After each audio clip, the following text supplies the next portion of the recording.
Katika historia ya Afrika kumekuwa na vipindi vya mizozo ya kisiasa na mapinduzi yaliyopelekea vifo vya viongozi wa juu kabisa.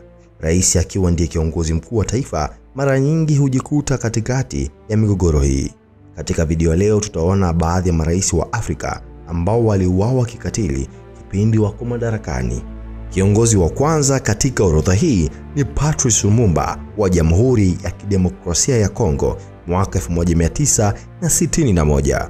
Patrice Lumumba alikuwa ni waziri mkuu wa kwanza wa Kongo huru, maarufu kwa msimamo wake mkali dhidi ya ukoloni wa Ubelgiji. Kutokana na siasa zake za kupinga unyonyaji wa rasilimali za taifa, aliwakasirisha viongozi wa nchi za magharibi. Mnamo Januari 17 mwaka 1961, Lumumba aliuawa kikatili na wanajeshi waasi kwa msaada wa Ubelgiji na Marekani. Namba 2 ni Thomas Sankara wa Burkina Faso mwaka 1987. Thomas Sankara aliyefahamika kama Che Guevara wa Afrika aliongoza Burkina Faso kwa sera za mageuzi ya kijamii na kiuchumi. Licha ya mafanikio yake, alikabiliwa na upinzani kutoka ndani ya serikali yake.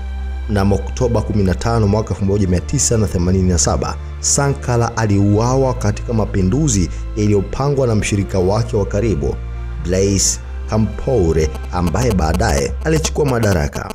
Namba 3 ni Samuel Doe wa Liberia mwaka 1990. Samuel Doe alipata madaraka mwaka 1980 baada ya kumpindua kwa kumuua Rais William Tolbert.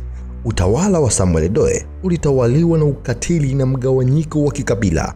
Mwaka 1990, Doe alikamatwa na wapinzani wake wa kijeshi na kuuawa kikatili, huku tukio hilo likirekodiwa na kuonekana na ulimwengu.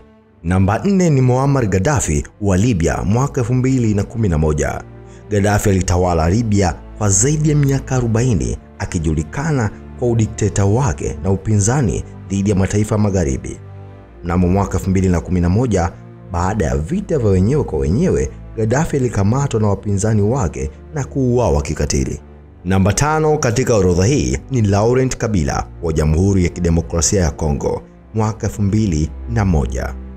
Laurent Kabila alimuondoa Mobutu Sese Seko madarakani mwaka 1997.